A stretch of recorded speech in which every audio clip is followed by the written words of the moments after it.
Dear students, हम national income के बारे में पढ़ रहे थे और नेशनल इनकम में हमने अवधारणाएं पढ़ ली थी। ठीक है, तो उस अवधारणा में हमने सकल निवेश और शुद्ध निवेश के अंतर पढ़ा था, हमने मध्यवर्ती वस्तु और अंतिम वस्तु में अंतर पढ़ा था, और इसके अलावा उपभोक्ता वस्तु और पूंजीवादी वस्तु में अंतर पढ़ा था। ठीक है, कल हमने घरेलू सीमा की अवधारणा पढ़ी थी। तो घरेलू सीमा का मतलब देश की बाउंड्री के अंदर जो भी प्रोडक्शन होता है उसकी काउंटिंग की जाती है, उसकी गणना की जाती है देश की सीमाओं के अंदर। अब चाहे वो विदेशी कर रहा है, देश की सीमा के अंदर उत्पादन कर रहा है, या देश का ही नागरिक कर रहा है, उससे कोई मतलब नहीं। अगर वो प्रोडक्शन देश के अंदर होता है तो उसकी काउंटिंग नेशनल इनकम की जाएगी। इसके लिए जीडीपी निकाला जाता है। फिर हमने पढ़ा था सामान्य निवासियों की अवधारणा, और निवासियों के बारे में हमने पढ़ा था कि इसमें देश की नागरिकता देखी जाती है कि भारत का नागरिक कहाँ पर प्रोडक्शन कर रहा है। अब इसमें बाउंड्री नहीं देखी जाती। अगर वो देश की बाउंड्री के अंदर कर रहा है या देश की बाउंड्री के बाहर कर रहा है, उससे कोई मतलब नहीं। अगर वो भारत का नागरिक है और कहीं पर भी आय प्राप्त कर रहा है तो उसको राष्ट्रीय आय में जोड़ा जाएगा। ठीक है, तो सामान्य निवासियों की अवधारणा ये हो गया। अब एक अवधारणा और है, वो है आपके विदेशों से प्राप्त। चौथी अवधारणा होगी आपके विदेशों से प्राप्त शुद्ध साधन आय।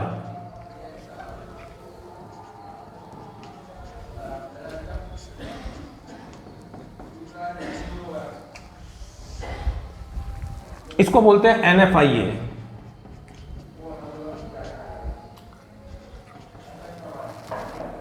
Net foreign income from abroad. Net foreign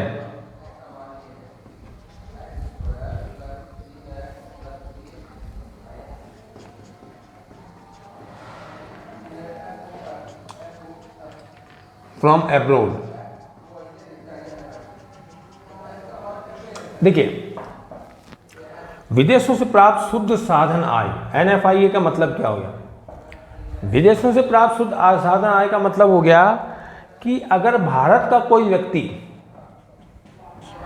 दुनिया भर में कमाता है, भारत से बाहर कहीं कमाता है, ठीक है, जैसे जापान में कमाता है या चाइना में कमाता है, ठीक है, या दुबई में कमाता है, ठीक है, तो इन देशों के लोग भारत में भी कमाते हैं, है ना। भाई जापान की कोई कंपनी भारत में प्रोडक्शन कर रही है, वो अपने लाभ को काम से भेजेगी, अपने देश में भेजेगी, और भारत का व्यक्ति इन देशों में कमाता है। तो इन दोनों का जो अंतर है, यानी विदेशों से प्राप्त आय प्लस भारत के विदेशों द्वारा भारत से कमाई गई आय, इन दोनों के अंतर को कहा जाता है NFIA। नहीं है समझ में? कि भारत का कोई व्यक्ति है, जैसे भारत के व्यक्ति अमेरिका में भी कमाते हैं, इंग्लैंड में भी कमाते हैं, जापान में भी कमाते हैं, दुबई में कमाते हैं, सऊदी अरब में कमाते हैं, है ना, वो वहाँ नौकरियाँ करते हैं। तो वो जितनी आय कमाते हैं, तो दूसरी तरफ इन देशों के लोग भारत में कमाते हैं।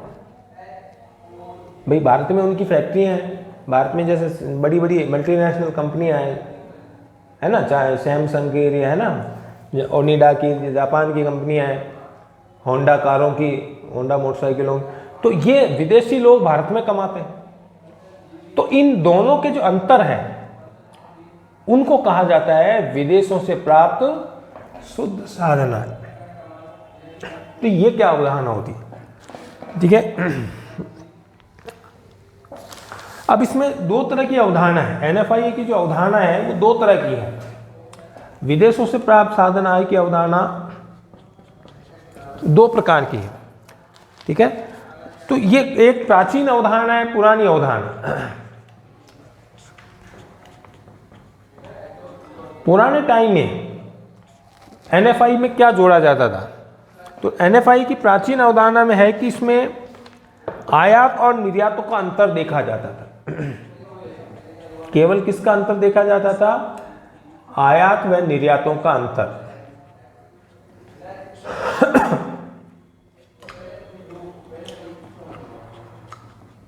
कि जैसे भारत के लोग 100 करोड़ का आयात कर रहे हैं, 100 करोड़ की वस्तुएं मंगा रहे हैं विदेशों से, और भारत से विदेशों में 125 करोड़ की वस्तुएं बाहर जा रही है, निर्यात कितने का हो रहा है? 125 करोड़। इसका मतलब 25 करोड़ देश के अंदर आ रहे हैं या देश के अंदर जा रहे हैं? देश से बाहर जा रहे हैं। देश के अंदर आ रहे हैं। भाई 100 करोड़ का तो हम मंगाते हैं विदेशों से माल, और 125 करोड़ का माल हम बेचते हैं अन्य देशों को। तो इसका मतलब 25 करोड़, ये प्लस में आएगा या माइनस में आएगा? 25 करोड़ देश के अंदर आ रहा है, तो ये NFIA क्या होगा? 25 करोड़। तो केवल प्राचीन अवधारणा में तो केवल विदेशों से देश के अंदर और देश से विदेशों के अंदर आयात निर्यात का अंतर देखा जाता था। अगर वो प्लस में आता तो जुड़ता, माइनस में आता तो देश से घटता। ठीक है, अगर 100 करोड़ का आयात कर रहे हैं, 80 करोड़ निर्यात कर रहे हैं, तो 20 करोड़ देश के अंदर जा रहे हैं, आ रहे हैं, जा रहे हैं, तो उसको माइनस कर दिया जाता। ठीक है, तो देश में पैसा आ रहा है या जा रहा है, यानी केवल प्राचीन अवधारणा में केवल किसका अंतर देखा जाता था? आयात और निर्यातों का। आयात ज्यादा हो रहे हैं या निर्यात ज्यादा हो रहे हैं, इन दोनों के अंतर को देखा जाता है। ये प्राचीन अवधारणा है। लेकिन वर्तमान में हम देखते हैं कि दो देशों के बीच में केवल आयात निर्यात ही नहीं होते, और भी कई तरह के लेन देन होते हैं। ठीक है भाई, जैसे भारत के लोग दूसरे देशों में कमाते हैं, तो दूसरे देशों के लोग भारत में कमाते हैं। अब आयात निर्यात नहीं हो रहा है, लेकिन नौकरियां कर रहे हैं, तो वो पैसा देश के अंदर आता है। जैसे भारत का कोई व्यक्ति अगर अमेरिका में कमा रहा है, अमेरिका में उसकी सैलरी है 50 लाख रुपए महीने, तो वो अपनी सैलरी कहाँ भेजेगा? भारत में भेजेगा। तो ये देश के अंदर 50 लाख रुपए आ रहे हैं। या जापान की कोई कंपनी है, होंडा कंपनी है, वो अगर भारत से हर साल 200 करोड़ रुपए कमाती है, तो वो अपनी आय कहाँ भेजेंगे? अपने देश में भेजेंगे। तो ये देश का मुद्रा आ रही है, जा रही है, नहीं है। तो केवल आयात निर्यात नहीं, बल्कि सभी तरह का अंतर देखा जाता है। तो प्राचीन अवधारणा में तो क्या किसका देखा जाता था? NFIA में आयात और निर्यातों का अंतर देखा जाता था। लेकिन ये पुरानी अवधारणा है। वर्तमान अवधारणा में हम देखते हैं, वर्तमान अवधारणा में जो है NFIA का मतलब हो गया कि भारतीयों द्वारा विदेशों से प्राप्त आय,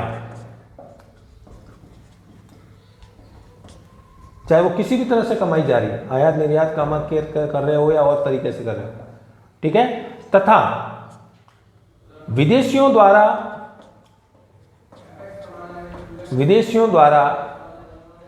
भारत से कमाई गई आय,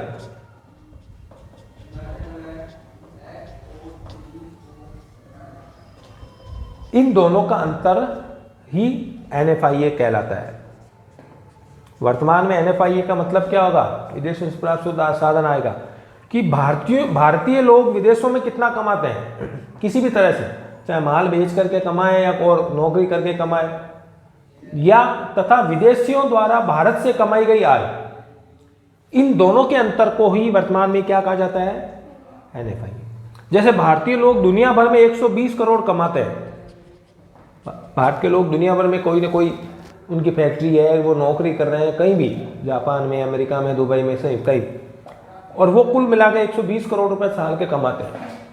ठीक है, और विदेशी कंपनियां या विदेशी लोग भारत में मानना कि 150 करोड़ रुपए कमा रहे हैं, वो या नौकरी कर रहे हैं या उनकी कंपनियां है या बहुराष्ट्रीय कंपनी भारत में है, ठीक है, वो 150, इसको मतलब देश में 30 करोड़ रुपए आ रहे हैं या जा रहे हैं? 30 करोड़ रुपए देश में आ रहे हैं कि जा रहे हैं? माइनस, तो माइनस में आए, तो इसको देश की आय में से घटा दिया जाए। तो माइनस में आएगा तो देश की आय में से क्या हो जाए?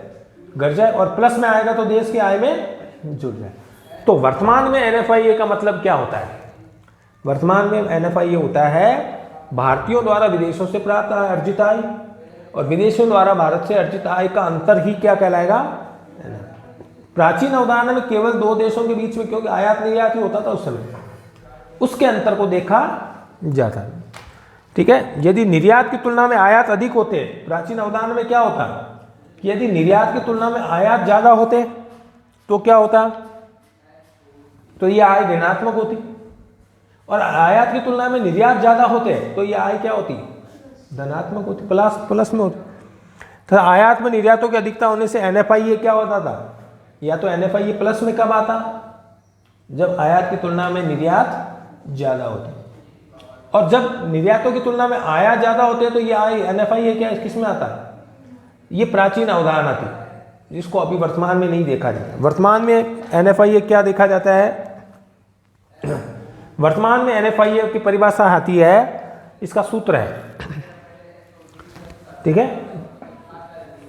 वर्तमान में अगर हम देखें NFIA निकालना है तो उसको एक सूत्र के द्वारा निकाला जाता है। तो ये सूत्र क्या है, विदेशों से प्राप्त शुद्ध साधन आय,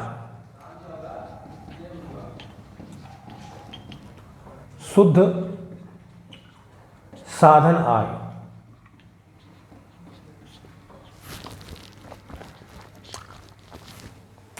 यानी NFIA का मतलब क्या हो गया, विदेशों से प्राप्त शुद्ध साधन आय बराबर, कैसे निकालेंगे इसको, ये इसका शॉर्ट नेम है, विदेशों से प्राप्त शुद्ध साधन आय। हिंदी में क्या बोलते हैं इसको, NFIA हिंदी में क्या बोलते हैं, विदेशों से प्राप्त शुद्ध साधन आय, यानी NFIA बराबर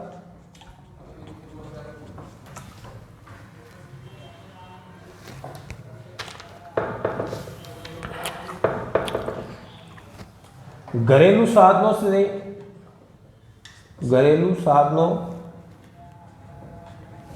द्वारा विदेशों से अर्जित आय, विदेशों से अर्जित आय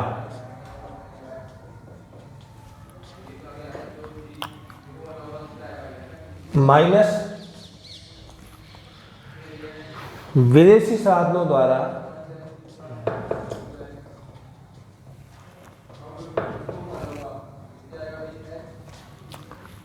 देश में अर्जित आय, देश से अर्जित आय, विदेशी साधनों द्वारा देश से अर्जित आय, ठीक है। तो वर्तमान में NFIA की परिभाषा क्या है कि घरेलू साधनों द्वारा विदेशों से अर्जित आय, यानी भारत के लोग दुनिया भर में विदेशों से कई से आय प्राप्त कर रहे हैं, उसमें से किसको घटाया जाएगा, विदेशी लोगों द्वारा भारत से अर्जित आय, उसको घटाया जाएगा, ठीक है। तो इसी को क्या कहा जाएगा, NFIA, विदेशों से प्राप्त शुद्ध साधन आय। समझ में आई बात कि भारत के लोग दुनिया भर में 200 करोड़ रुपए कमा रहे हैं और दुनिया भर के लोग भारत से कमा रहे हैं 180 करोड़, इसका मतलब 20 करोड़ रुपए देश में आ रहे हैं, जा रहे हैं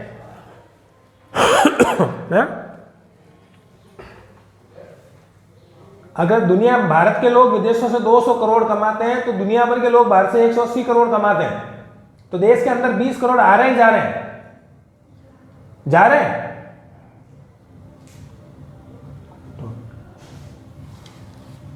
अगर घरेलू साधन 200 करोड़ रुपए कमा रहे हैं, घरेलू लोग विदेशों से 200 करोड़ कमाते हैं और विदेशी लोग भारत से 180 करोड़ कमाते हैं, इसका मतलब 20 करोड़ रुपए देश के अंदर आ रहे हैं, तो प्लस में आएगा ना, ये देश की आय जुड़ेगी ना।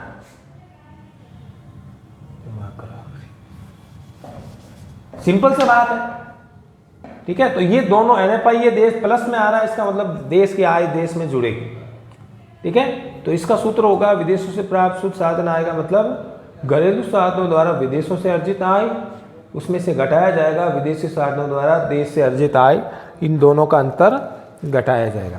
और प्राचीन अवधारणा में केवल क्या देखा जाता था, प्राचीन अवधारणा अगर देखी जाती थी NFIA की, तो प्राचीन अवधारणा में NFIA में केवल अंतर देखा जाता था किसका, आयात माइनस निर्यात, इसका अंतर ही देखा जाता था कि निर्यात ज़्यादा हो रहा है, आयात ज़्यादा हो रहा है। पर ये प्राचीन अवधारणा थी, पुरानी थी। वर्तमान में आयात निर्यातों के अलावा भी और तरह से कई आय अर्जित करते हैं विदेशों से।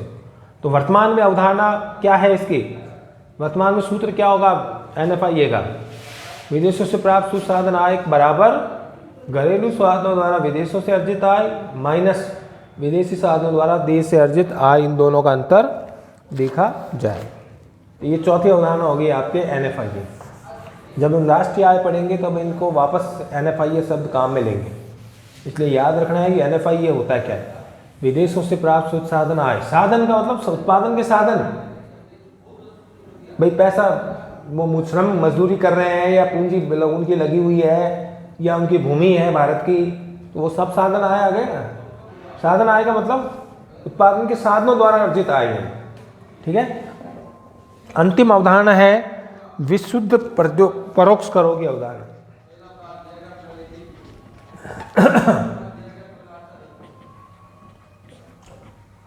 विशुद्ध परोक्ष करों की अवधारणा।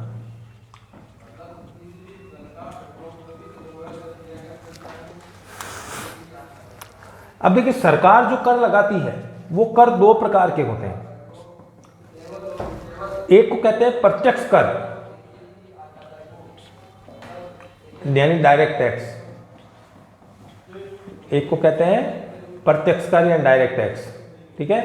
और दूसरे प्रकार के होते हैं अप्रत्यक्ष कर, इनडायरेक्ट टैक्स। इनडायरेक्ट टैक्स, अब देखिए प्रत्यक्ष कर क्या होते हैं। सरकार दो तरह के टैक्स लगाती है जनता पर, एक तो प्रत्यक्ष कर और एक होता है अप्रत्यक्ष। अब प्रत्यक्ष कर होते क्या है? प्रत्यक्ष कर का मतलब जिस पर यह लगाया जाता है उसी को उसका भुगतान करना पड़ता है, ठीक है। मतलब जिस पर करों का आरोपण किया जाता है उसी को उसका भुगतान करना पड़ता है। जैसे इनकम टैक्स किस प्रकार का टैक्स है? प्रत्यक्ष टैक्स, क्योंकि जिस व्यक्ति की आय ज्यादा होगी उसी पर लगाया जाएगा, तो भुगतान कौन करेगा? वो ही करे। तो ये इस प्रकार के कर क्या कहलाएंगे? प्रत्यक्ष कर। वो किसी और पर नहीं डाल सकता इस कर को, उसी को भुगतान करना पड़ेगा, उसी को देना पड़ेगा। जबकि अप्रत्यक्ष कर क्या होते हैं? इसमें कर आरोपण किसी और पर लगाया जाता है, यानी कर लगाए किसी और पे जाते हैं और भुगतान कोई और करता है। जैसे वस्तु कर, सर्विस टैक्स या गुड्स टैक्स जो है, जीएसटी क्या है? अप्रत्यक्ष कर है। कैसे कि लगाया, जैसे मैंने बताया कार पर लगाया, 5 लाख की कार पर 1% टैक्स लगा दिया, यानी 5,000 रुपए कर लगा दिया। तो ये 5,000 कार बनाने वाली कंपनी क्या करेगी? उस 5,000 को किस पे जोड़ देगी? कार की रेट पर जोड़ देगी। तो 5 लाख की कार अब 5,50,000 रुपए की होगी, यानी लगाया किस पे गया था? कंपनी पे लगाया गया। तो कंपनी उसने जोड़ा किस पर? उसको कंपनी ने उस कर को किस पे जोड़ दिया? वस्तु पर जोड़ दिया। तो जीएसटी एक तरह से किस प्रकार का कर है? यानी ये लगाया किसी और पे जाता है और उसका भुगतान कोई और करता है। तो इस प्रकार के कर को क्या कहते हैं? अप्रत्यक्ष, ठीक है। तो विशुद्ध परोक्ष कर यानी कर दो प्रकार के होते हैं। तो कर जिसको प्रत्यक्ष कर में जो जिस पे लगाया जाएगा वही भुगतान करेगा। प्रत्यक्ष कर में आरोपण और भुगतान अलग अलग द्वारा किया जाए। तो सरकार द्वारा दो प्रकार के कर लगाए जाते हैं। अप्रत्यक्ष कर जैसे जीएसटी एक प्रकार का कर है जो वस्तु और सेवाओं पर लगाया जाता है। जीएसटी किस प्रकार का कर है? Goods and service tax. ये लगाया किस में जाता है? वस्तु की बिक्री पर, वस्तु पर, ठीक है। तो जबकि अनुदान वह राशि है जो सरकार जनता को प्रदान करती है, ठीक है। तो एक तो कर है, कर अप्रत्यक्ष कर है। तो शुद्ध अप्रत्यक्ष कर निकालने के लिए सभी अप्रत्यक्ष करों को साधन लागत से जोड़ा जाता है तथा सरकार द्वारा किए गए अनुदान को घटाया। तो अब ये तो कर हो गए, करों की बात हो गई। कर हो गए प्रत्यक्ष कर और अप्रत्यक्ष। प्रत्यक्ष कर में भुगतान उसी को करना पड़ता है, अप्रत्यक्ष कर में वस्तु पर लगा देते हैं तो वो अपने आप जो खरीदेगा वस्तु उसको दे देगा। तो कर तो ये हो गया। अब एक तरह से एक तो सरकार किसी वस्तु को महंगा करना चाहती है तो उस पर कर जोड़ देती है, ठीक है, और सस्ता करना चाहते हो। एक होता है आपके अनुदान। अनुदान क्या होगा? इसको इंग्लिश में बोलते हैं सब्सिडी। सब्सिडी क्या होगा? किसी वस्तु को अगर सरकार चाहती है कि वो वस्तु देश में अधिक बिके तो उस वस्तु को क्या कर देगी? वो सस्ता कर देगी। सस्ता मतलब अपनी तरफ से उसमें कुछ राशि जोड़ करके दे दी। जैसे हम कह रहे हैं 2 रुपये किलो गेहूँ बंटवाती है सरकार, 2 रुपये किलो गेहूँ आता है क्या? गेहूँ तो 20 रुपये किलो खरीद रही है गवर्नमेंट, लेकिन 18 रुपये अपनी तरफ से वो क्या कर देती है, अनुदान दे देती है। इसलिए पब्लिक को वो गेहूँ 2 रुपये किलो मिलता है। जैसे गैस का सिलेंडर 800 रुपये में आता है,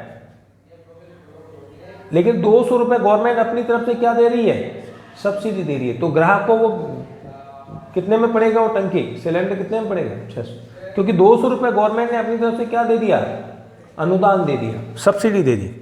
तो सरकार जिस वस्तु को सस्ता करना चाहती है या जो आवश्यक वस्तुएं हैं उस वस्तु को सरकार क्या कर देगी, उस पर क्या दे देगी, अनुदान दे देगी। और जिस वस्तु को महंगा करना चाहती है उस वस्तु पर क्या कर देगी, टैक्स लगा देगी। तो इस प्रकार विशुद्ध परोक्ष करों की अवधारणा मतलब कर और अनुदान दोनों के अंतर को देखा जाता है। ठीक है, तो इसमें देखा जाता है तो शुद्ध अप्रत्यक्ष कर निकालने के लिए क्या करते हैं, सभी अप्रत्यक्ष करों को क्या किया जाता है, साधन लागत पर जोड़ा जाता है। ठीक है, उनमें से हाँ सरकार द्वारा, हाँ सर, हाँ हाँ, उसमें क्या किया जाता है, शुद्ध अप्रत्यक्ष कर निकालने के लिए क्या करते हैं, सभी अप्रत्यक्ष करों को साधन लागत में से जोड़ा जाता है तथा सरकार द्वारा दी गए अनुदान को घटाया जाता है। ये तो जोड़ा जाएगा क्योंकि ये टैक्स गवर्नमेंट की इनकम है, और जब सरकार अपनी तरफ से सब्सिडी दे रही है उसको क्या कर दिया जाएगा, घटाया जाएगा। तो इन दोनों करों का अंतर ही क्या कहलाएगा, विशुद्ध परोक्ष करों की अवधारणा। ठीक है, तो ये आपका फर्स्ट चैप्टर जो है 14वां चैप्टर पूरा हो गया। 4-5 अवधारणा इसमें हमने पढ़ी थी। ठीक है, नेक्स्ट क्लास में हम सेकंड चैप्टर पढ़ेंगे, आय से संबंधित जो अन्य अवधारणाएं समुच्चय हैं उसके बारे में। आज आपका फर्स्ट चैप्टर पूरा हो गया, इसमें कोई प्रॉब्लम है तो आप इसमें वापस बताएं मुझे। ठीक है भाई, आज के लिए इतना ही, धन्यवाद।